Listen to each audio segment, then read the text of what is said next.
Hey everyone, Anthony Fantano here, internet's busiest music nerd. Hope you're doing well. Gonna lay down some quick thoughts on this brand new Kevin Abstract Arizona Baby single, even though it seems like it runs a little bit more like an EP. And Kevin Abstract, you guys should already know him as a singer, a songwriter, a producer, one of the main brains in Brockhampton, and also a man who's been dropping his own solo material for a while. At this point, you should be familiar with American Boyfriend.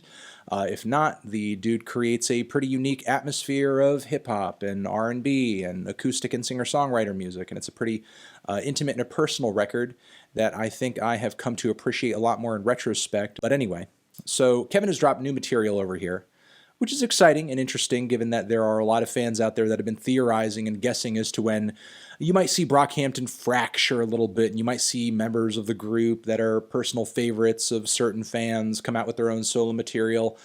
Kevin is now doing that, obviously, though it's not that much of a surprise given how much solo material he had before Brockhampton blew up, so probably not that big of a deal for him to be doing something like this. Although he has dropped this picture on social media where you have these three separate dates, the first of which was pretty much the day that he dropped this EP over here.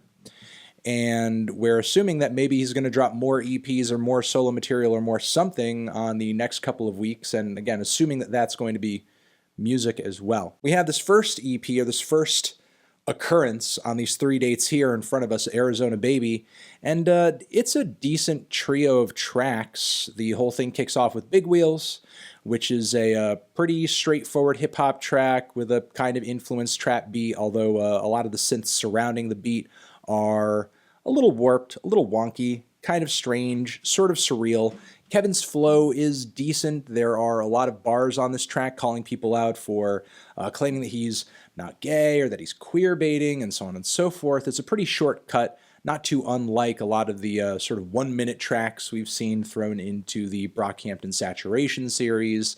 You know, a bit of a bridge to nowhere. The vocal mix and the instrumental mix are a little rough, and I would say that that's generally the case, even though it is better on the following two tracks, but that's generally the case on this single/EP. I don't think Kevin brought super professional grade production and mastering on this handful of tracks over here. So if you're looking for something raw, then I guess that's what he's delivering on this thing. Although I wouldn't necessarily say the tracks really approach that sort of lo-fi, homespun intimacy that fans enjoy so much about American Boyfriend. It sort of sounds very much like a tight and a primped and a high-budget studio project, but maybe it wasn't smoothed over all the way like it should have been.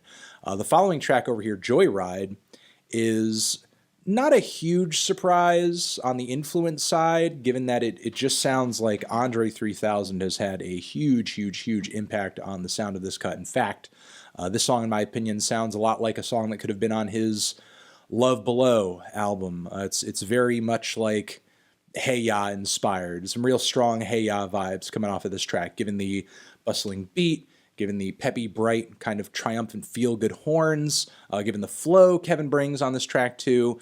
There are numerous things about this track that just oozes Andre 3000, but I think Kevin unfortunately kind of fails to spin these influences into something that feels like it's uniquely him, unfortunately. I think he kind of drowns in his influences a little bit, or rather just drowns in his influence on this track quite a bit, to the point where it is distracting, even though there are some enjoyable and some admirable elements to this cut. Georgia ended up being my favorite of the bunch, though still had some really strong Andre influences on it, especially when it came to Kevin's singing parts. The whole thing kicks off with this auto-crooned acoustic passage that actually resembles something that you might have heard on like Young Thug's Beautiful Thugger Girls, you know, those kind of like acoustic trap, pop rap, country fusions that he was doing on that record.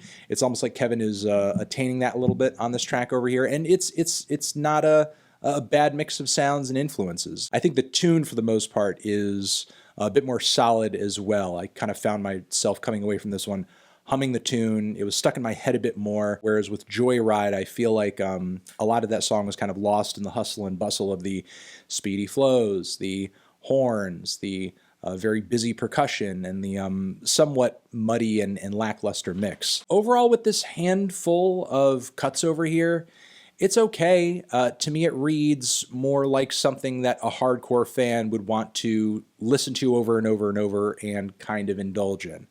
To me, this kind of feels like Kevin Abstract just trying out some sounds that inspire him and fooling around a little bit and just a bit of a trial and error kind of thing. This EP to me doesn't seem like it's indicative of any major new direction or ideas. I wouldn't even say it's all that experimental either.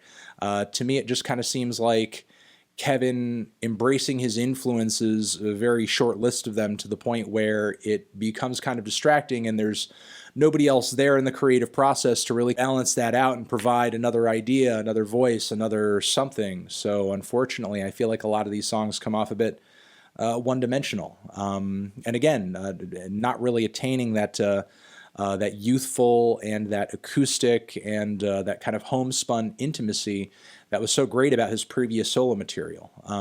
These songs feel like they contain parts that very much could work in future Brockhampton tracks, but in order for that to be the case, like, they would need to be assembled a bit better. There would need to be a wider variety of influences and voices going into every single one of these tracks, and you know, I guess just more variety and risk taking all around. You know, again, okay single, okay EP.